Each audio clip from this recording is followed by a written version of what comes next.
कुठेही नाव नसतं मोती साबणाचं, कधी येतो? सगळ्यांना माहिती, बरोबर आहे? उठा उठा मोती साबणाने आंघोळ करण्याची वेळ आहे. 30 सेकंदात त्याने त्याची जाहिरात केली. किती? 30 सेकंदाच्या आत त्याने जाहिरात. म्हणजे एखादा व्यवसाय उभा करत असताना जाहिरात करणं हे खूप महत्वाचं आहे. एक स्किल आहे. आज जाहिरात करत असताना प्रिंट मीडिया आहे, सोशल मीडिया आहे. सोशल मीडियाला तुम्ही चांगले अवगत आहात. इंस्टाग्राम, फेसबुक, ट्विटर आणि या सोशल मीडियाचा उपयोग करून आपण आपली जाहिरात करू शकतो. म्हणजे तुम्ही एक सॉफ्ट स्किल पैकी एक स्किल तुमच्याकडे आहे, जाहिरातच्या रील्स बनवणं, उद्योगाच्या रील्स बनवणं, त्या सोशल मीडियावरती अपलोड करणं, त्याच्यातून आपली जाहिरात करणं. पण एवढ्यावरती नाही चालणार. आपणाला एखादा उद्योग उभा करत असताना त्या संदर्भात लागणारी सगळी माहिती आपल्याला जवळ असणं गरजेचं आहे. तुम्ही आता फायनल इयरला आहात, तुमच्याकडे या गोष्टीची माहिती असणं खूप गरजेचं आहे. सगळ्यांनीच परीक्षार्थी होऊन सगळ्यांनाच नोकरी लागणं अशक्य आहे बा. आपल्याच हाताची 5 आणि 5 10 बोटं जर सारखी नसतील तर सगळ्यांनाच गव्हर्नमेंट सर्व्हिस लागेल असं आपण गृहीत धरणं हे चुकीचं आहे. आणि त्याच अनुषंगानं तुम्हाला माहिती मिळावी या अनुषंगानं आपलं महाविद्यालय वारंवार कार्यशाळा असेल, गेस्ट लेक्चर असेल, याच्या माध्यमातून आपण वेगवेगळ्या रिसोर्स पर्सनला बोलवून आपण तुम्हाला माहिती देण्याचा प्रयत्न करतो. त्यातला नाद करते काय यावंच लागते. आपल्या तोंडातून आपसूक निघाल. म्हणजे तुम्हाला ते इतका उद्योग वाढीस लागण्यासाठी सोशल मीडियाचा तर वापर करायचाच आहे. त्याचबरोबर असे जे मार्गदर्शक या ठिकाणी आहेत, काळे सर असतील, एकदमते सर असतील, यांच्या माध्यमातून मार्गदर्शन घेऊन तो उद्योग पुढे न्यायचा आहे आणि पूर्ण करतोय. एक सर्वसामान्य सर्वांच्या मनात एक गोष्ट असते की शिक्षण घेणं आणि त्यानंतर नोकरी किंवा कॉम्पिटेटिव्ह एक्झामची तयारी करणे. पण आजचा जो काळ आहे तर तो काळ त्या गोष्टीला थोडा डावलून दुसऱ्या बाजूने विचार करण्याचा आहे. कारण तुम्ही आता सध्या बघताय कॉम्पिटेटिव्ह एक्झाम असतील, MPSC, UPSC, बँकिंग कुठलीही परीक्षा असतील, कॉम्पिटिशन किती आहे, एका पोस्टसाठी किती जण अप्लाय करताय, किती वर्ष तयारी करताय. तर ह्या गोष्टीचा विचार आपण स्वतः आपली कॅपॅसिटी ओळखून, आपली स्ट्रेंथ ओळखून आपण त्या गोष्टीकडे वळलं पाहिजे. कारण हा आजचा जो काळ आहे, सेंट्रल गव्हर्नमेंट असेल, स्टेट गव्हर्नमेंट असेल, उद्योजकताला जर चालना देते तर हा काळ नोकरी करण्याचा नसून नोकरी निर्माण करण्याचा आहे. तर तुम्ही त्या बाजूला उभं राहिलं पाहिजे की तुम्ही नोकरी निर्माण करणाऱ्या बाजूला हे झालं पाहिजे. आणि उद्योग कुठलाही असो, आपल्या मनात पहिल्यांदा येते की मोठं ऑफिस, मोठं भांडवल, जागा. तर उद्योग चालू करण्यासाठी सर्वप्रथम ह्या गोष्टीची आवश्यकता म्हणजे 1% आहे. 99% तुम्हाला तुमची कल्पना घेऊन येणं आणि कल्पना अशी असावी, युनिक असावी. म्हणजे कोणीतरी करतंय म्हणून मी ते करणार, ह्या जर गोष्टीत गेला तर बरेच उद्योग बंद होण्याचं कारण तेच आहे की कोणीतरी करतंय म्हणून मी पण तोच उद्योग करणार. तर आपल्याकडे एक युनिक आयडिया पाहिजे, सातत्य पाहिजे. कारण कुठलाही व्यवसाय असो, बिझनेस असो, तुम्ही चालू केलाय आणि लगेच 1 महिने, 2 महिने, 6 महिन्यात यशस्वी झाला असं होत नाही. तर तुम्हाला त्याच्यात सातत्य ठेवावे लागेल, त्याच्यात तुम्हाला अथक परिश्रम घ्यावे लागतील. कारण कुठलाही बिझनेस दुसऱ्याच्या भरोश्यावर होत नाही. त्याला स्वतःचं सातत्य, स्वतःचीच मेहनत लागते, जिद्द चिकाटी ठेवावी लागते. सोशल मीडियाचं सरांनी जसं उदाहरण सांगितलं त्या पद्धतीनं आता आमच्यापेक्षाही सोशल मीडियाचं महत्त्व काय आहे, तो कसा वापरायचा हे तुम्हाला माहिती आहे. त्यामुळे त्याचा वापर करून आपण चांगल्या प्रकारे उद्योजक बनावं, वाढवावा आणि त्याच्यातून पुढं तुम्ही दुसऱ्यांना नोकऱ्या द्याव्या असे आपण ह्या गोष्टीचा विचार करण्याची वेळ आलेली आहे. आणि त्याच्यासाठी लागणारी आता प्रत्येक उद्योजकाला पहिली अडचण येते की आर्थिक पतपुरवठा पाहिजे, लोन पाहिजे, बँकेत भरपूर अडचणी येतात. पण ही जी निगेटिव्हिटी आहे मार्केटमध्ये किंवा बँकेतून लोन सहजासहजी भेटत नाही. पण भेटणाऱ्याला भेटतंय, न भेटणाऱ्याला भेटत नाही. त्याच्यासाठी पहिल्यांदा तुमच्या त्या व्यवसायाबद्दल किती नॉलेज आहे. कारण तुम्ही कुठल्याही बँकेत लोन घ्यायला गेल्यानंतर तुम्हाला काही तिथं प्रश्न विचारले जातात. तर ते म्हणजे तुम्ही कर्ज मागायला आलाय म्हणून ते प्रश्न विचारत नाही, तर ते त्यावेळेस तुमचं त्याच्याबद्दलचं नॉलेज, तुमचं त्याच्याबद्दल किती इंटेन्शन आहे त्या बिझनेसचं ते पाहिलं जातं. तर पहिल्यांदा तुम्हाला कर्ज घेताना जी तुमची पहिली विजिट आहे ते तुमचा प्लस पॉईंट आहे की त्यावेळेस जर त्या कुठली बँक असेल, कुठलाही मॅनेजर असेल, त्या पहिल्या विजिटमध्ये जर त्याला वाटलं की खरंच ह्याची करण्याची तळमळ आहे आणि हा पूर्ण त्याच्यामधला अभ्यास केलेला आहे, तर कुठलाही मॅनेजर असो काही असो, कारण बँकांना कर्ज, बँकेचा प्रॉफिटच त्याच्यावर आहे, बँकेच्या स्टाफची सॅलरीज लोन दिलं तर होणार आहे, त्यामुळं लोन होत नाही, पहिल्यांदा हा गैरसमज दूर करा. आणि बऱ्याच त्याच्या स्कीम भरपूर गव्हर्नमेंटने केलेले आहेत. CGTMSE कव्हर आहे, छोटे लोन घेतले तर विदाउट कोलॅटरल गव्हर्नमेंटने आता कुठलंही तारण न घेता 5 कोटीपर्यंत कर्ज देण्याची तरतूद सुद्धा केलेली आहे की तुमच्याकडे कोलॅटरल देण्यासाठी काही सिक्युरिटी नसेल तरी गव्हर्नमेंट तुमची गॅरंटी घेते की तुम्ही याला 5 कोटीपर्यंत कर्ज द्या, त्याची गॅरंटी मी घेतो, त्याच्या बदल्यात तुमच्याकडून थोडी फीस आकार.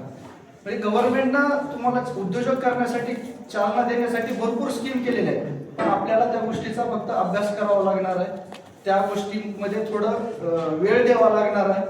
आणि तुमचा बिझनेस म्हणजे काय एकट्याने करायचं असंही नाही, तुमचा जर ग्रुप असेल, तुमचे सगळ्याचे विचार 2-4 जणांशी जुळत असतील तर तुम्ही सगळ्यांनी मिळून एक कुठला उद्योग ठरवा. प्रत्येकाचं स्किल वेगळं असतंय, प्रत्येकाने कुणी मार्केटिंगचं स्किल आहे, कुणाचं मॅन्युफॅक्चरिंग मध्ये स्किल आहे, कोण मशिनरी हँडल करू शकते. त्या पद्धतीने तुम्ही एकत्र येऊन जर बिझनेस केला, नक्कीच पहिले 1-2 वर्ष तुम्हाला अप्स डाऊन्स येतील, त्रास होईल, पण तुम्ही जर त्यात सातत्य ठेवलं तर नक्कीच तुमचा उद्योग यशस्वी होईल, बँकाही तुमच्या पाठीशी राहतील. आणि एकदा तुमचं क्रेडिट बँकेमध्ये क्रेडिट झालं, नंतर तुम्हाला बँकेला कर्ज मागण्याची आवश्यकता पडत नाही. तुमचं क्रेडिट असल्यानंतर बँका स्वतः तुमच्या मागे लागतील, बँका स्वतः तुम्हाला कर्ज वाढवून देतील.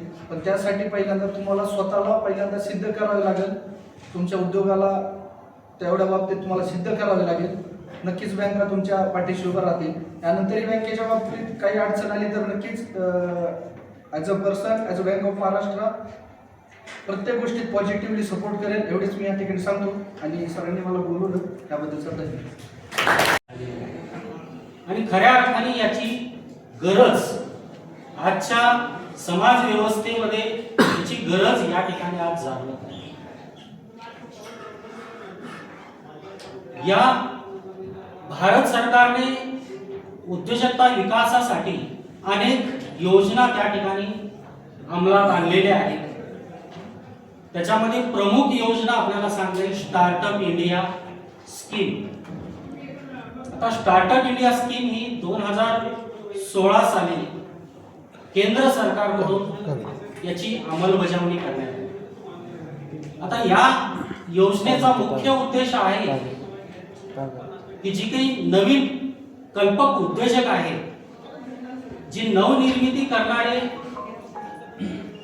व्यक्ती आहेत, त्यांना अर्थपुरवठा करणे, त्यांचा विकास करणे, त्यांना एक भारतीय स्तरावर नाहीतर जागतिक स्तरावर त्यांना एक प्लॅटफॉर्म उभा करून देणे, या उद्देशासाठी स्टार्टअप इंडिया ही योजना भारत सरकारने या ठिकाणी अंमलात आणलेली आहे.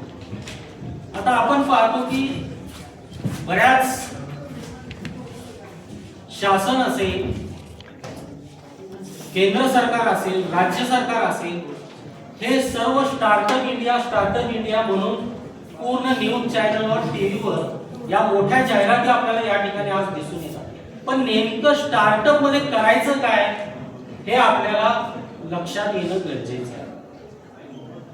त्याचं उत्तम उदाहरण जर आपल्याला सांगायचं झालं तर लॉकडाऊन झालेलं होतं, सर्वांना माहीतच आहे. या लॉकडाऊन मध्ये या दोन मित्रांनी एकत्रित येऊन एक झेप्टो नावाची कंपनी 2021 मध्ये या ठिकाणी स्थापित केली. आता याचा जर इतिहास पाहिला तर एवढा रोमांचक इतिहास आहे. या झेप्टो कंपनीमध्ये या कंपनीचे जे काही फाउंडर आहेत यांचं वय अवघं 19 वर्ष होतं, म्हणजे 2021 मध्ये. त्यांचं नाव आहे आदित्य पालिचा आणि कैवल्य ओव्हरा. असे 2 सख्खे मित्र, म्हणजे ज्यांनी लहानपणापासून सर्व शाळा कॉलेज हे एकत्र शिक्षण घेत असताना त्यांनी अचानक अमेरिकेमधलं शिक्षण सोडून भारतामध्ये फक्त व्यवसाय करण्याच्या उद्देशाने ते त्या ठिकाणी भारतामध्ये आले. खरं तर ते भारतीय वंशाचेच होते. त्यांचे फॅमिली बॅकग्राऊंड बघितलं तर त्यांचे आई वडील हे दोन्ही उद्योजक होते आणि ते दुबईमध्ये वेल सेटल्ड त्यांचा बिझनेस होता. आता फक्त असं ग्राह्य धरा की तुम्ही कुठंतरी, तुमचे आई वडील कुठंतरी वेल सेटल्ड आहेत, दुबईमध्ये वेल सेटल आहेत आणि तुमच्या मनामध्ये भारतामध्ये येऊन एखादा व्यवसाय करण्याची कल्पना तुमच्या मनामध्ये येऊ शकेल का? तसं जर सर्वसाधारण मानवी स्वभाव जर बघितला तर अशी कल्पना जर आपल्याला ऐशोआराम जर भेटत असेल तर अशा वेळेस परिस्थितीमध्ये आपण कसल्याही प्रकारचा कुठलाही विचार करणार नाही.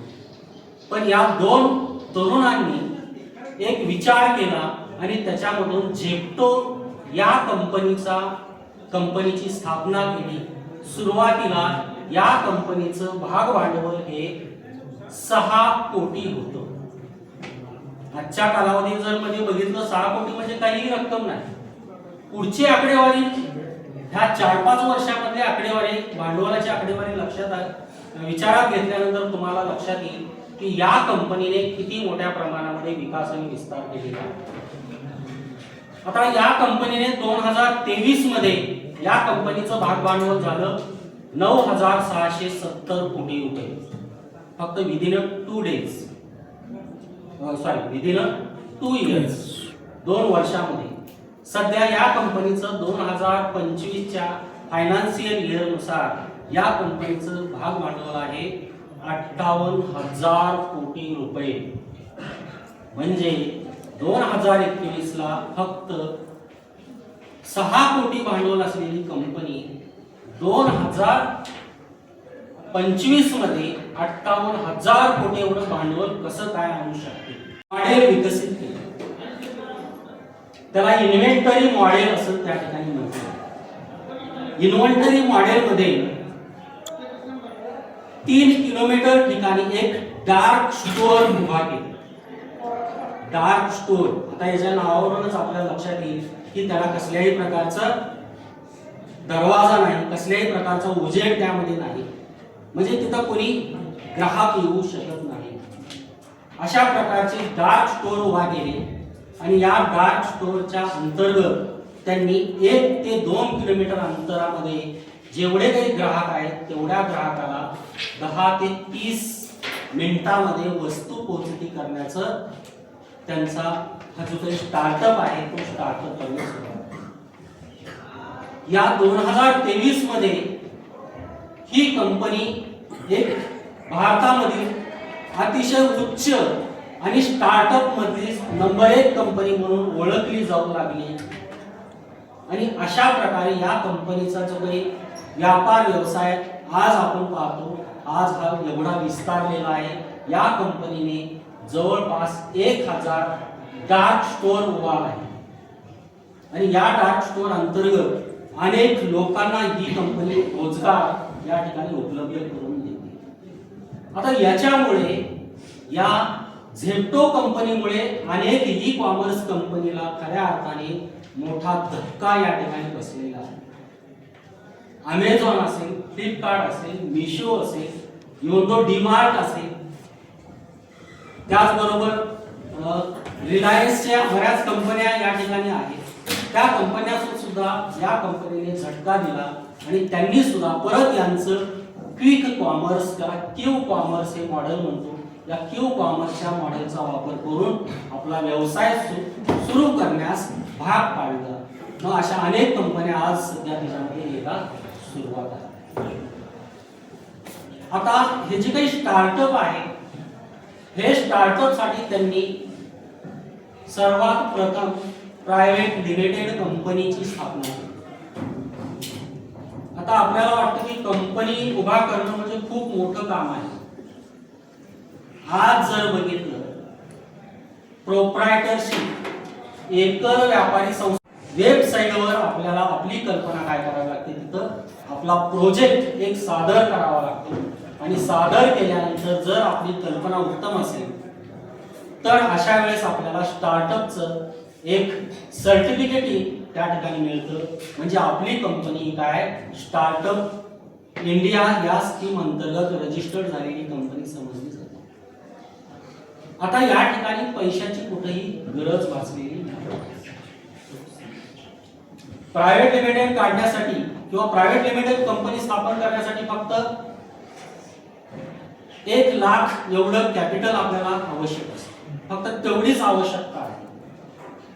त्याच्यानंतर या स्टार्टअप इंडिया अंतर्गत आपल्याला 100 कोटी रुपये शासनाकडून सीड मनी उपलब्ध करून दिला जातो. सीड मनी आपल्याला माहित आहे, कॉमर्सच्याला सांगायची गरज नाही.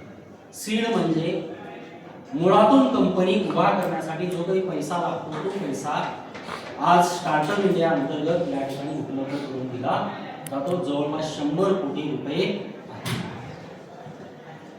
म्हणजे अशा पद्धतीनं जर आपण एखादा व्यवसाय तुळजापूर शहरामध्ये केला तर 100% या ठिकाणी त्याचे विकसित होण्याची किंवा त्याचा विकास होण्याची संभाव्यता जास्तीत जास्त आहे.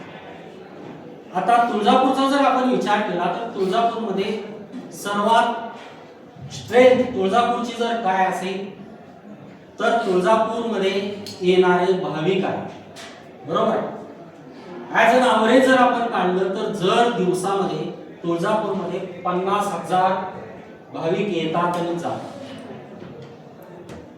आता या भाविकांना क्विक कॉमर्स अंतर्गत जर आपण त्यांना नाश्ता असेल, चहा पाणी असेल, फास्ट फूड असेल, ड्रिंक असतील म्हणजे वॉटर्स असतील, हे जर प्रोडक्ट आपण त्यांच्या क्यू मध्ये म्हणजे जिथं लाईन लागते त्या लाईन मध्ये जर उपलब्ध करून दिले तर या ठिकाणी कोणताही ग्राहक किंवा त्या लाईन मध्ये उभा राहिलेले 50,000 पैकी फक्त जर 1000 ग्राहकांनी जर आपली वस्तू जर खरेदी केली तर 100% पर डे आपलं इन्कम 10 ते 20,000 रुपये त्या ठिकाणी निश्चित पद्धतीने होऊ शकते. आता याच्यासाठी आपल्याला वेगळं असं करण्याची गरज नाही. आता सर्वांना व्हॉट्सअप माहीतच आहे. आता व्हॉट्सअपच्या मदतीने आपल्याला पहिल्यांदा आपला स्टार्टअप त्या ठिकाणी सुरुवात करता येईल. व्हॉट्सअपच्या मदतीने जी काही रांगेची सिस्टीम आहे त्या रांगेच्या सिस्टीम मध्ये प्रत्येक ठिकाणी तुमचा QR कोड आणि तुमच्या प्रोडक्टची माहिती तिथं तुम्हाला काय करावं लागेल, चिटकावावी लागेल. आणि व्हॉट्सअपच्याच मदतीने तुम्हाला सुरुवातीला ऑर्डर मिळते. आता ऑर्डर मिळाल्यानंतर नेमक्या कुण्या ग्राहकाने आपल्याला ऑर्डर दिलेली आहे ही लाईन मध्ये किंवा गर्दीमध्ये ओळखणं अतिशय कठीण आहे. त्यासाठी आपल्याला AI टेक्नॉलॉजी या ठिकाणी वापरता येते. AI टेक्नॉलॉजी मध्ये या तुळजापूर शहरामध्ये जर विकसित केली, फक्त ही तुळजापूर साठीच नाही, जर तुळजापूरचं जर आपण बघितलं तर तुळजापूरमध्ये एक लाईन बाहेर पडायला 3 ते 4 घंटे लागतात. तीच पंढरपूरमध्ये जर बघितलं दर्शन रांग त्याला 12 तास लागतात. तीच जर तिरुपती बालाजी मध्ये बघितलं तर 24 तास लागतात. फक्त यालाच कॉन्सन्ट्रेट करून तिथल्या ग्राहकांना लागणारे जे काही आवश्यक खाद्यपदार्थ आहेत, ड्रिंकिंग वॉटर आहे, एनर्जी ड्रिंक आहे, एवढं जरी पुरवठा करणारी एखादी जर कंपनी जर या ठिकाणी उभा राहिली तर ती सुद्धा कंपनी मोठ्या प्रमाणामध्ये प्रॉफिट कमवू शकते आणि काही दिवसांमध्ये काही वर्षांमध्ये या कंपनीचं भागभांडवल या ठिकाणी जास्त होऊ शकते. म्हणजे अशा प्रकारे जर आपली एखादी योजना असेल, स्कीम असेल किंवा स्टार्टअप असेल तरच या ठिकाणी कुठेतरी उद्योजकतेचा विकास या ठिकाणी होऊ शकतो. मुळात आपला मराठवाडा जर भाग पाहिला, मराठवाड्यामध्ये एवढी कॅपॅसिटी आहे, जवळपास मराठवाड्यामधले 40% युवक पुणे, मुंबई किंवा इतर ठिकाणी नोकरी करण्यासाठी किंवा नोकरी करत त्या ठिकाणी आहेत. म्हणजे त्यांच्याकडे टॅलेंट आहे, खूप हुशार आहे, जिद्द आहे, चिकाटी आहे, मेहनत करण्याची खूप इच्छा आहे, पण दुसऱ्याच्या हाताखाली, हा प्रॉब्लेम येतच आहे.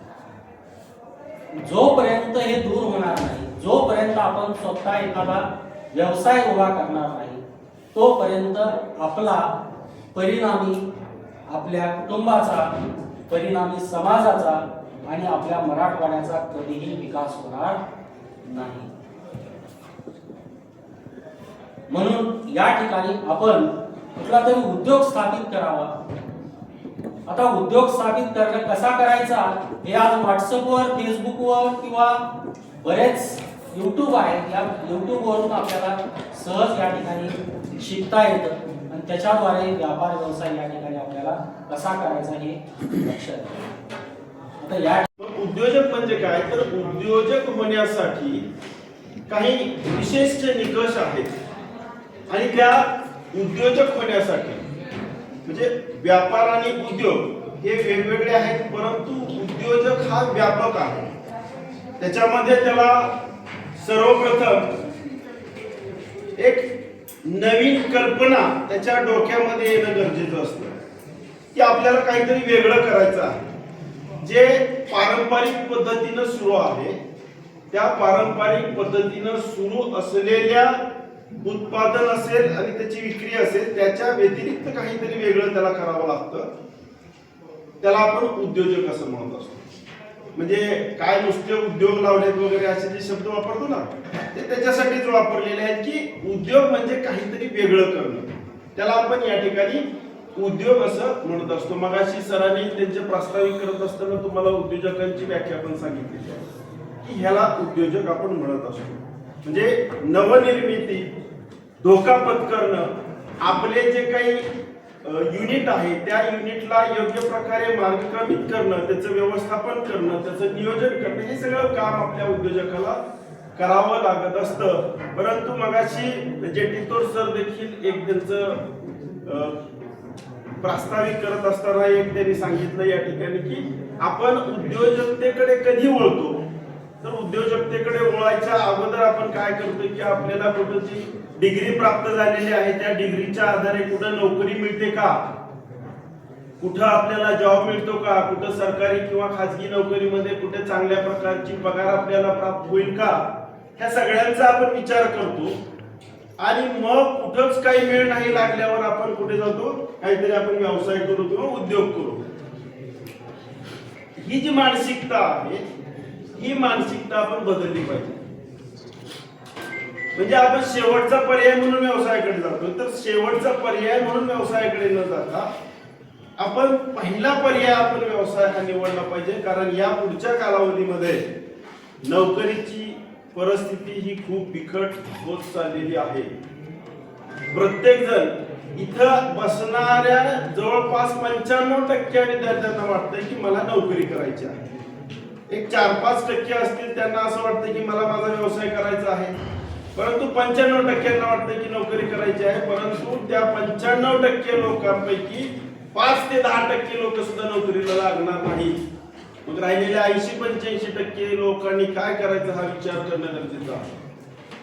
म्हणून नोकरी करणारा व्हायचंय का नोकरी देणारा व्हायचंय हे तुम्ही ठरवलं पाहिजे.